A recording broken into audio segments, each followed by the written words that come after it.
Sahabat Oase Rohani Katolik yang terkasih, apa kabar semuanya? Semoga dalam keadaan sehat, bahagia, dan damai sejahtera. Ada bunga pepaya di balik papan, disajikan orang di atas nampan.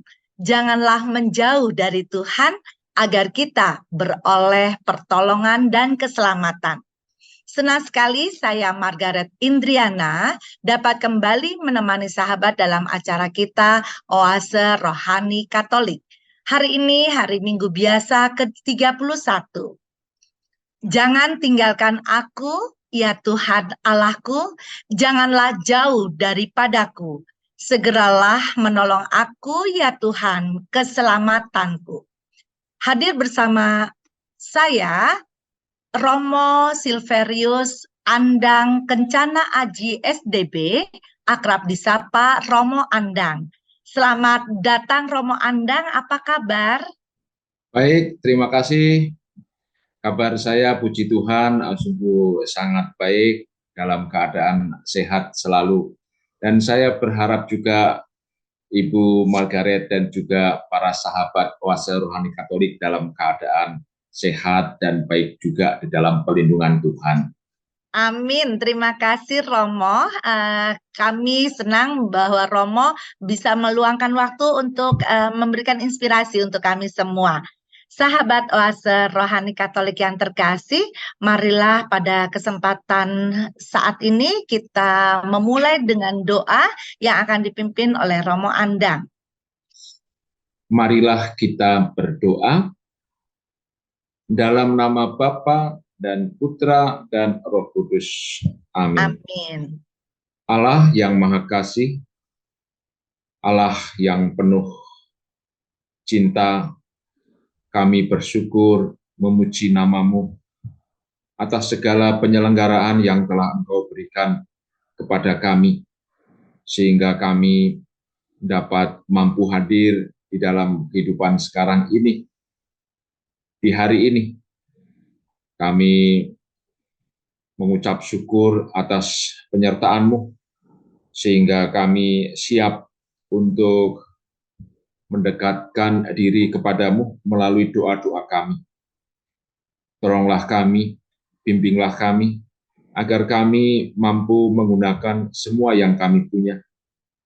Kami dapat mendengarkan, kami dapat memahami atas apa yang Engkau berikan kepada kami melalui doa-doa kami. Bantulah kami selalu untuk dapat semoga melaksanakan segala perintah yang telah Engkau hadirkan di dalam kehidupan kami melalui sabda-Mu.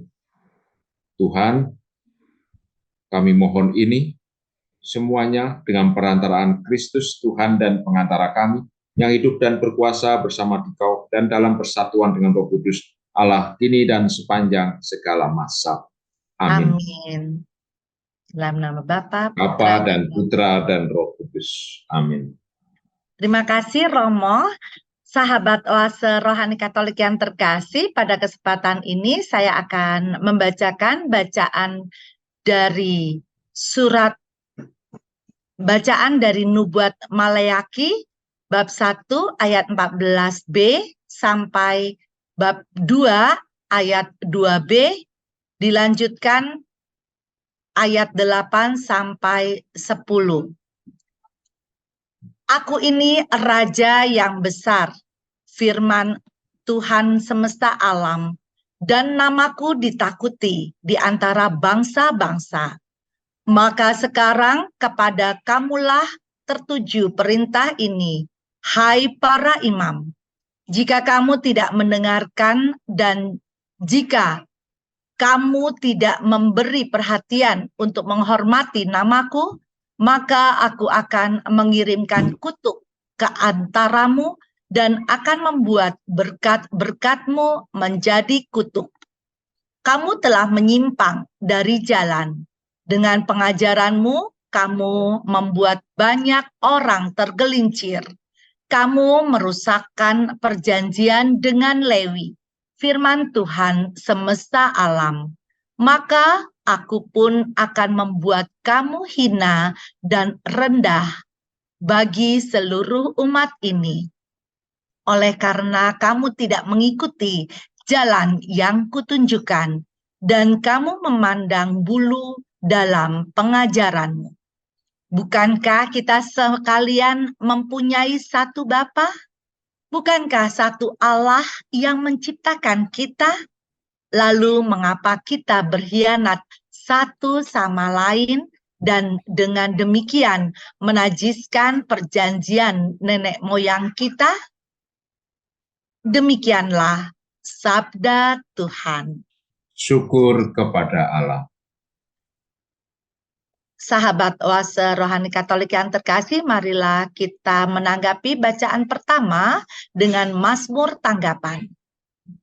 Jagalah jiwaku dalam damai-Mu ya Tuhan. Jagalah jiwaku dalam damai-Mu ya Tuhan. Tuhan, aku tidak tinggi hati dan tidak memandang dengan sombong. Aku tidak mengejar hal-hal yang terlalu besar atau hal-hal yang terlalu ajaib bagiku. Jagalah jiwaku dalam damai-Mu ya Tuhan. Sungguh, aku telah menenangkan dan mendiamkan jiwaku, seperti anak yang disapih berbaring dekat ibunya. Ya, seperti anak yang disapih jiwaku dalam diriku. Jagalah jiwaku dalam damai-Mu ya Tuhan.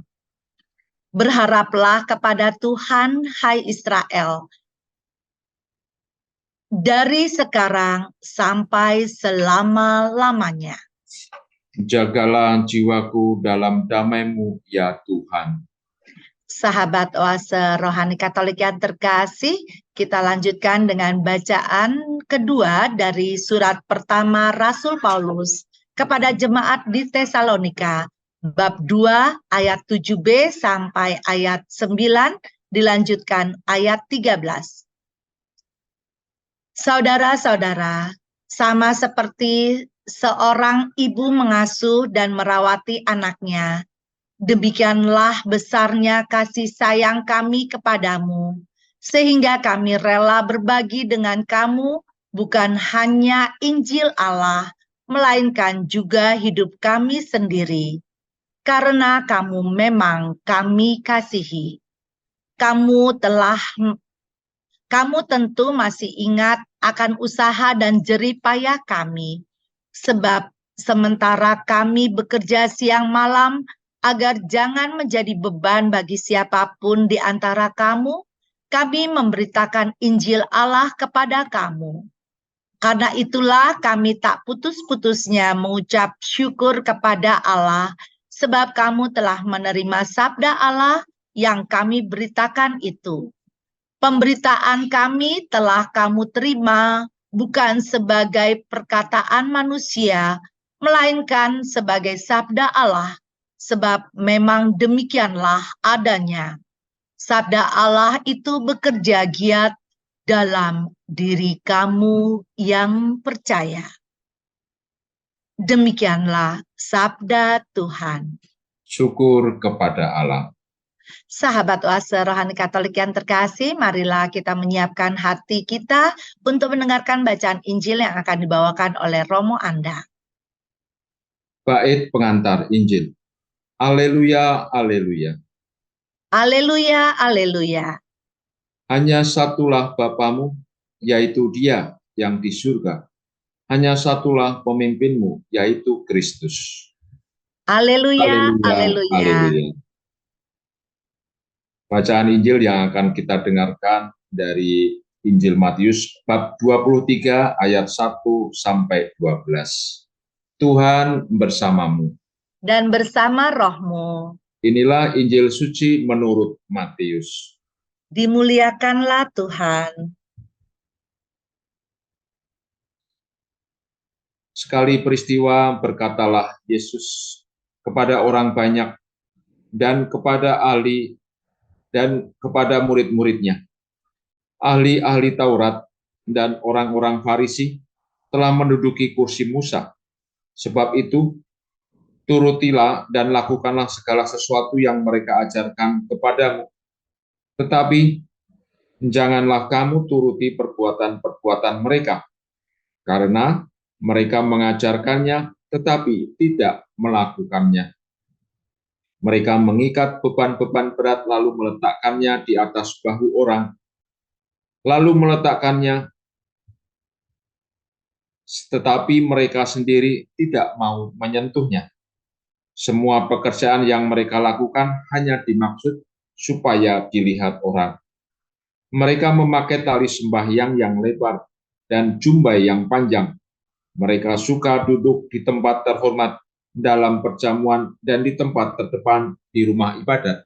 Mereka suka menerima penghormatan di pasar dan suka dipanggil rabi.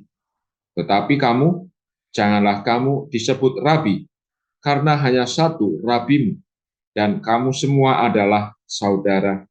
Dan janganlah kamu menyebut siapapun Bapa di bumi ini, karena hanya satu Bapamu, yaitu Dia yang di surga. Janganlah pula kamu disebut pemimpin, karena hanya satu pemimpinmu, yaitu Kristus. Siapapun yang terbesar di antara kamu, hendaklah ia menjadi pelayan.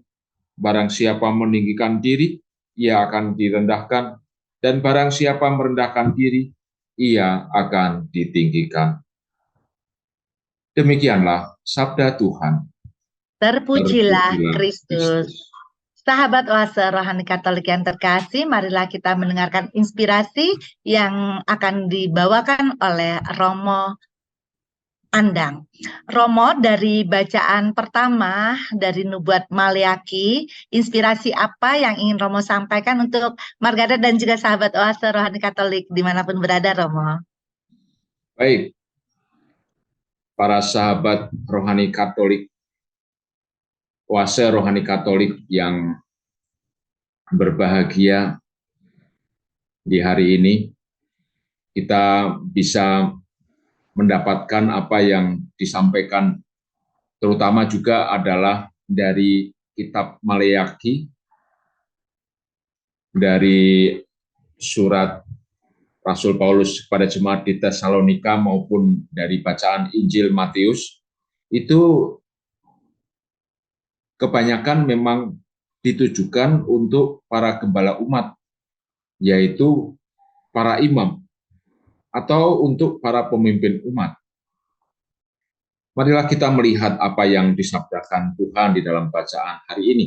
Dalam bacaan pertama, Tuhan memberikan teguran yang cukup keras tentang perilaku para imam, di mana para imam sudah tidak tulus lagi di dalam pelayanannya. Para imam dalam pelayanannya, salah satunya adalah mengenai pengajaran. Namun demikian, di dalam pengajaran ini ternyata mereka dianggap menyimpang, karena mereka ini di dalam bacaan pertama disebutkan memandang bulu. Memandang bulu itu mungkin bisa kita artikan juga bahwa mereka memilih-milih di dalam pelayanan, di dalam pengajaran itu. Padahal dikatakan bahwa kita semua ini adalah diciptakan satu, diciptakan sama di hadapan Tuhan. Dan oleh karena itu, kita tidak bisa dikatakan harus memandang bulu sesuka diri kita ketika kita melayani. Dan itu mendapatkan teguran yang cukup keras dari Tuhan. Dikatakan di dalam bacaan Injil, tegurannya itu adalah ketika mereka tidak lagi menghormati nama Tuhan, tetapi mungkin karena di dalam pelayanannya itu memilih sesuka apa yang mereka inginkan, itu mereka lebih mengedepankan keinginan diri sendiri, yaitu sesuka apa yang mereka inginkan di dalam pelayanan itu. Mungkin memandang bulu itu adalah kemungkinan adalah juga bisa diartikan sebagai yang tidak tulus lagi, bahwa mereka hanya memperhitungkan diri sendiri, tidak menghormati nama Tuhan. tidak mengingat kehendak Tuhan di dalam pelayanan. Ini yang ingin disampaikan di dalam bacaan pertama. Di dalam bacaan pertama juga terungkap bagaimana di situ tentang ketidakkonsistenan dari para gembala umat, para imam itu di dalam pelayanan. Kemungkinan karena memang mungkin situasi pelayanan itu yang terjebak kepada rutinitas, terjebak kepada kegiatan-kegiatan monoton. Mereka tidak mengembangkan situasi kehidupan rohani diri mereka sendiri, sehingga kemudian mereka menyimpang dari jalan Tuhan. Dan kemudian apa yang seharusnya dilakukan oleh para imam ini ketika mereka mendapatkan teguran yang cukup keras dari Tuhan, yaitu mereka harus melakukan pertobatan kembali kepada perjanjian yang telah dibuat antara mereka dengan Tuhan sebagai seorang imam, sebagai seorang pemimpin, sebagai seorang gembala umat. Ini diperlihatkan di dalam bacaan kedua. Pertobatan itu atau perjanjian itu kembali kepada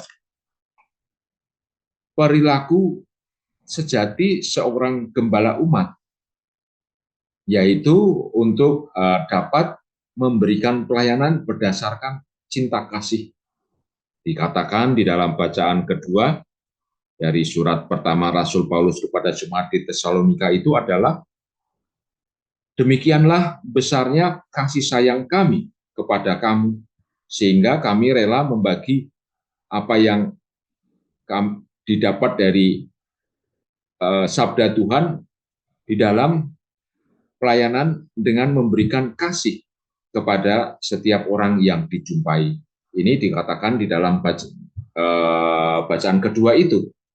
Ini menandakan bahwa setiap kali di dalam pewartaan itu harus mengandalkan cinta kasih, supaya setiap apa yang diwartakan, setiap apa yang dilakukan, terutama di dalam pelayanan itu, adalah memberikan cinta yang telah juga diberikan oleh Tuhan kepada para pemimpin, para gembala umat. Ini yang ingin disampaikan di dalam bacaan kedua, yang bagian pertama. Dan kemudian bahwa setiap pelayanan itu harus diberikan secara tekun. Nah, ini adalah yang ingin disampaikan, artinya konsisten, seperti apa yang juga dipertentangkan di dalam bacaan pertama, ketidakkonsistenan para pelayan umat.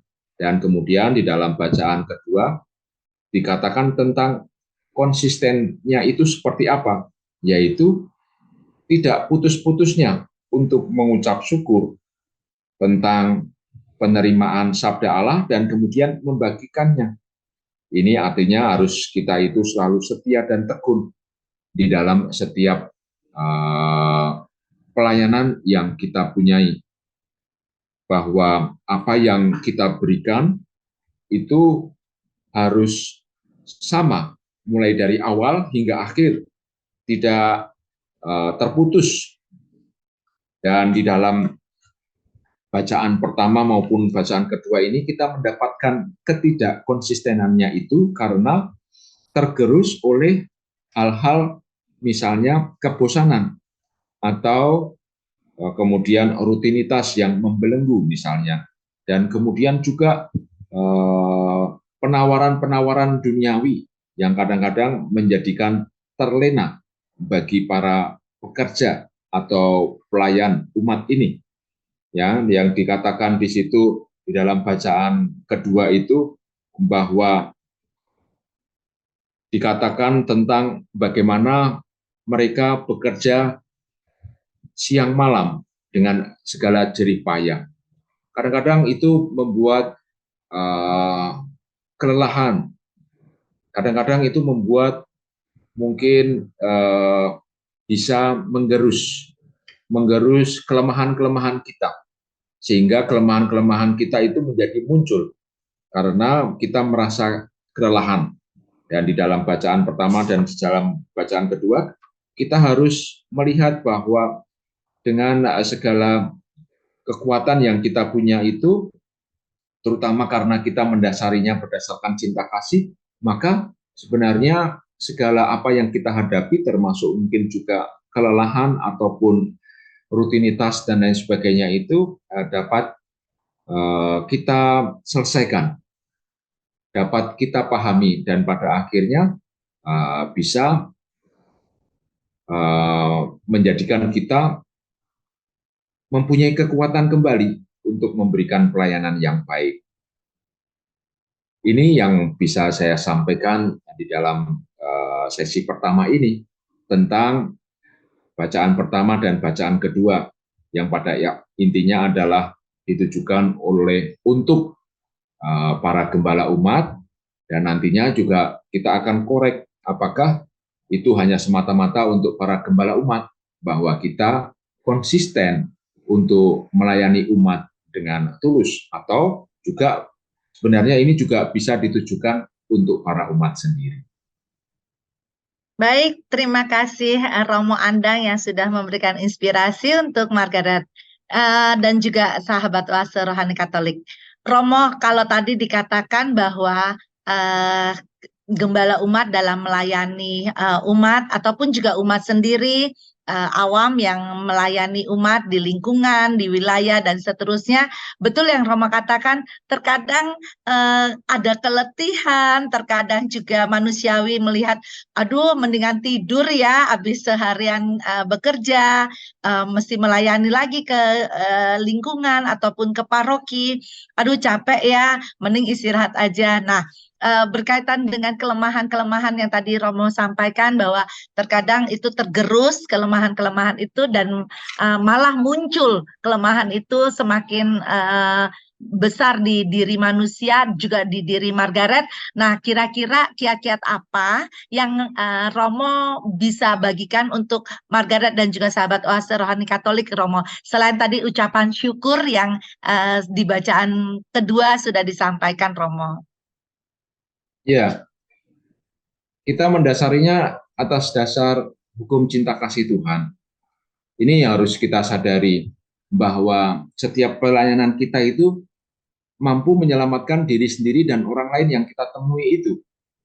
Nah, ini juga menjadi pedoman yang sungguh-sungguh diberikan teladan oleh Tuhan Yesus, bahwa Tuhan Yesus mengorbankan dirinya untuk keselamatan umat, untuk keselamatan orang.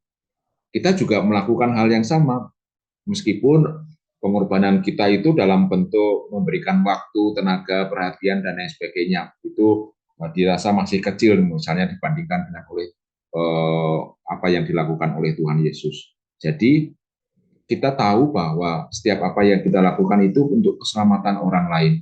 Nah, ini akan menggugah semangat kita, dan semangat kita itu akan terus tumbuh dan berkembang sejauh kalau kita mampu memberikan kelegaan di dalam kehidupan sehari-hari, penghiburan rohani, dan itu kita akan mempunyai semangat untuk melayani. Mungkin itu yang bisa saya sampaikan.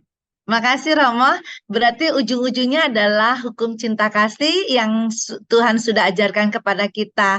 Bahkan kalau kita lihat Yesus sebagai teladan, gembala umat yang merelakan dirinya untuk menebus kita semua demi keselamatan kita. Baik Romo, terima kasih. Kita sudahi dulu di sesi yang pertama ini. Kita akan lanjutkan di sesi yang berikutnya.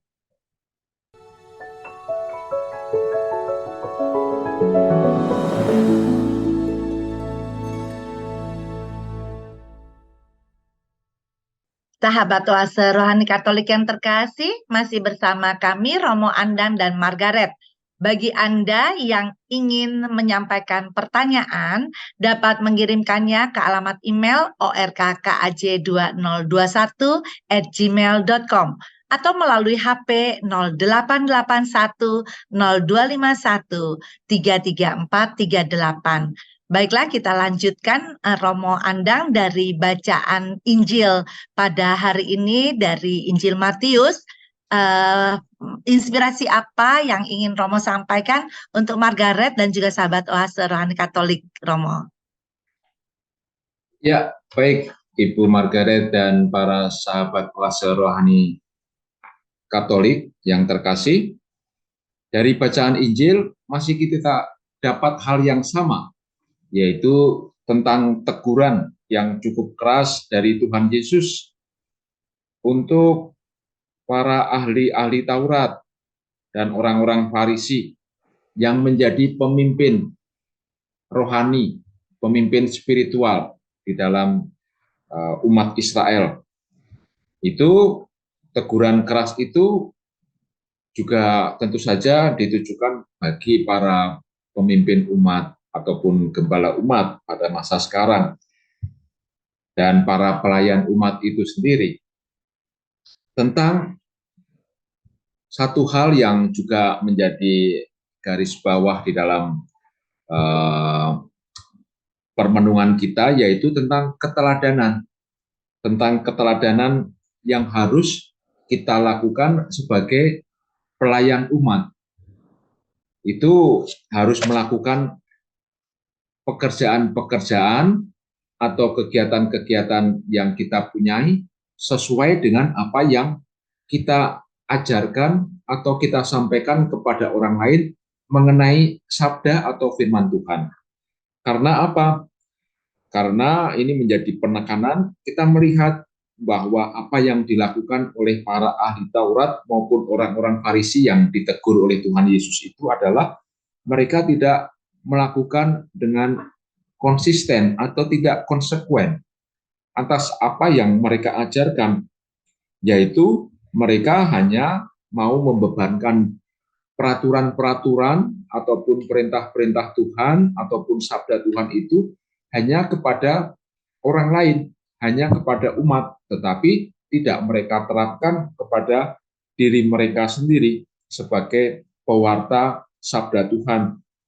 Bahkan mereka menyimpang lebih jauh, hanya memberikan tampilan-tampilan secara eksplisit atau secara luar saja, bahwa mereka hanya menampilkan hal-hal yang mewah di dalam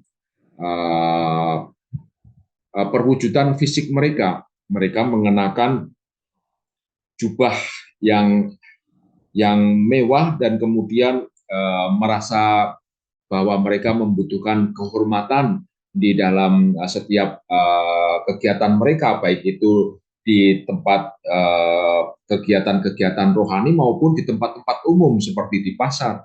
Mereka ingin tampil sebagai orang yang seharusnya dihormati atau dipuja. Padahal apa yang mereka lakukan itu adalah merupakan satu bentuk kesombongan atau satu bentuk bahwa mereka hanya mampu melaksanakannya secara luar saja. Apa yang mereka punyai di dalam hati mereka itu mereka tidak ada atau tidak mewujudkan pelaksanaan sabda Tuhan. Jadi apa yang ditegur oleh Tuhan Yesus itu adalah hal-hal yang tidak konsisten atau tidak konsekuen dilakukan oleh para pemimpin umat di zaman Tuhan Yesus. Dan ini juga harus kita refleksikan, apakah kita juga melakukan hal yang sama, baik kita sebagai pelayan umat maupun kita sebagai umat, sama-sama memperhatikan perkembangan kehidupan rohani kita, bahwa apa yang kita tampilkan di luar, di dalam perwujudan kegiatan-kegiatan sehari-hari, itu juga kita bawa melalui dan ada di dalam kehidupan batin kita, di dalam diri kita sendiri. Itu harus sama. Kita melaksanakan dalam contoh misalnya, ketika kita ingin melaksanakan sabda Tuhan, hukum cinta kasih, ketika kita memberikan derma kepada orang miskin. Itu tidak kemudian kita sombongkan atau kita ingin wujudkan, kita videokan, mungkin menjadi konten dan lain sebagainya. Tetapi memang malah justru sebaliknya, kita lakukan dengan ketulusan hati, dengan kerendahan hati, misalnya seperti itu. Jadi ini yang diharapkan oleh Tuhan, bahwa sebagai pemimpin, sebagai pelayan, ataupun apapun itu kita harus mampu melaksanakan secara konsekuen dan konsisten apa yang kita ajarkan, apa yang kita pelajari dari sabda Tuhan, kita akan melaksanakannya dengan secara tulus hati. Itu mungkin yang sebagian bisa saya sampaikan di dalam permenungan mengenai bacaan Injil dari Injil Matius ini. Demikian, Bu Margaret. Ya, terima kasih Romo, di mana dalam melayani pemimpin umat maupun juga umat itu sendiri, tentunya tadi yang Margaret dengar adalah harus konsisten, konsekuen terhadap apa yang dilakukan. Dan tadi ada juga pesan supaya tidak munafik ya Romo, apa yang diperbuat itu harus dengan ketulusan hati, tidak untuk konten saya secara pribadi, apalagi sekarang medsos sudah menggeliat di mana-mana, dan disitulah bahwa apa yang kita berikan, terutama tangan kanan kita memberi, jangan sampai tangan kita yang sebelah kiri melihat. Mungkin itu kali Romo ya, yang Romo mau sampaikan juga untuk Margaret dan sahabat Oase Rohani Katolik. Iya, memang demikian, tepat apa yang seperti Ibu ungkapkan, bahwa ketika contohnya itu tadi kita memberikan derma kepada orang lain, ya harus memang benar-benar berasal dari ketulusan hati. Memberikan dari tangan kanan, itu juga tangan kiri tidak perlu tahu, misalnya seperti itu. Juga contoh lain, misalnya kalau kita memang mau mengajarkan cinta kasih, ya kita wujudkan bahwa pengajaran kita itu kita mampu laksanakan dengan sebaik-baiknya. Misalnya kita sabar, ya sabar tidak hanya di dalam pengajaran atau penyampaian atau pelayanan terhadap umat secara langsung, tetapi juga sabar di dalam kehidupan sehari-hari. Kan kadang-kadang mungkin berpikir ya, kita melayani umat itu hanya di gereja, misalnya ya kan, melayani umat itu hanya di gereja, dan kemudian di sini di dalam bacaan Injil dikatakan di pasar. Nah, itu juga kita bisa interpretasikan di dalam lingkungan kita. Kalau kita melakukan kegiatan-kegiatan sehari-hari di rumah ataupun di kantor ataupun di lingkungan yang lain-lain, itu kita juga mampu menebarkan cinta kasih misalnya dengan kesabaran. Jadi kesabaran itu tidak hanya dalam bentuk pewartaan Injil, tetapi juga sebagai di dalam kehidupan sehari-hari, meskipun itu hal-hal yang sederhana sekalipun. Ada satu lagi juga yang ingin saya sampaikan tentang bagaimana umat dan juga para pelayan umat itu saling memperhatikan satu sama lain. Kadang-kadang juga umat mungkin memberikan perhatian yang berlebihan, memanjakan. Dan ini kadang-kadang juga bisa melenakan bagi para pelayan umat, bahwa pada akhirnya para pelayan umat berpikir untuk menerima pelayanan yang mungkin bisa melenakan.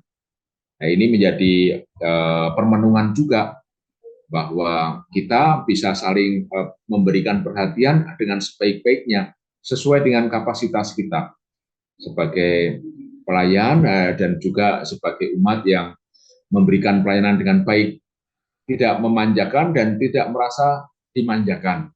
Ini supaya juga bisa mencerahkan, karena di dalam bacaan Injil kita mengetahui di akhir kalimat di dalam bacaan Injil itu, siapapun yang terbesar di antara kamu, hendaklah ia menjadi pelayan. Artinya kita memang dengan kerendahan hati memberikan apa yang kita bisa berikan dengan baik untuk pelayanan umat itu sendiri. Baik, Romo, terima kasih. Sahabat Oase Rohani Katolik yang terkasih, mari kita mohon doa penutup dan berkat dari Romo Andang. Baik, Ibu Margaret dan para sahabat Oase Rohani Katolik, kita sudah sampai di penghujung acara. Kita dengan secara tulus menerima apa yang telah Tuhan berikan kepada kita. Kita akan tutup dengan doa dan berkat. Dalam nama Bapa dan Putra dan Roh Kudus. Amin. Amin. Tuhan, kami mengucap syukur kembali kepadamu atas segala penyertaan yang telah Engkau berikan kepada kami. Melalui usaha kami untuk merenungkan sabdamu, melalui doa-doa kami ini, melalui permenungan kami ini, tambahkanlah di dalam hidup kami usaha-usaha yang sesuai dengan kehendak-Mu. Dan semoga usaha-usaha itu berdasarkan segala ketulusan hati kami, sehingga apa yang kami bisa ungkapkan di dalam pewartaan dan di dalam pelayanan itu juga mewujud di dalam keteladanan yang akan bisa kami wujudkan di dalam kehidupan kami. Seturut dengan keteladanan putramu, terutama di dalam mewartakan cinta kasih melalui pengorbanannya di kayu salib. Tuhan, sertailah kami di dalam kehidupan kami, supaya bisa menjadi teladan sebagai pelayan umat-Mu, sebagai umat-Mu dalam mencintai setiap pelayanan. Berkatilah kami, lindungilah kami, demi Kristus Tuhan dan pengantara kami. Amin. Amin. Tuhan bersamamu. Dan bersama rohmu. Semoga kita semua diberkati oleh Allah yang Maha Kuasa, Bapa dan Putra dan Roh Kudus. Amin. Amin. Terima kasih kepada Romo Andang yang sudah memberikan inspirasinya. Sahabat Oase Rohani Katolik yang terkasih, Romo Silverius Andang Kencana Aji SDB dan Margaret Indriana mohon undur diri, dan kabar sukacita yang sudah kita dapatkan hari ini dapat kita praktekkan dalam kehidupan nyata sehari-hari. Makan mangga, si mana lagi? Disisakan 10 di dalam peti, tidak dapat disangka lagi, Yesus Kristus, pemimpin yang sejati. Salam damai, Tuhan memberkati. Tuhan memberkati. Amin. Amin. Terima kasih, Romo. Terima kasih juga Ibu Margaret.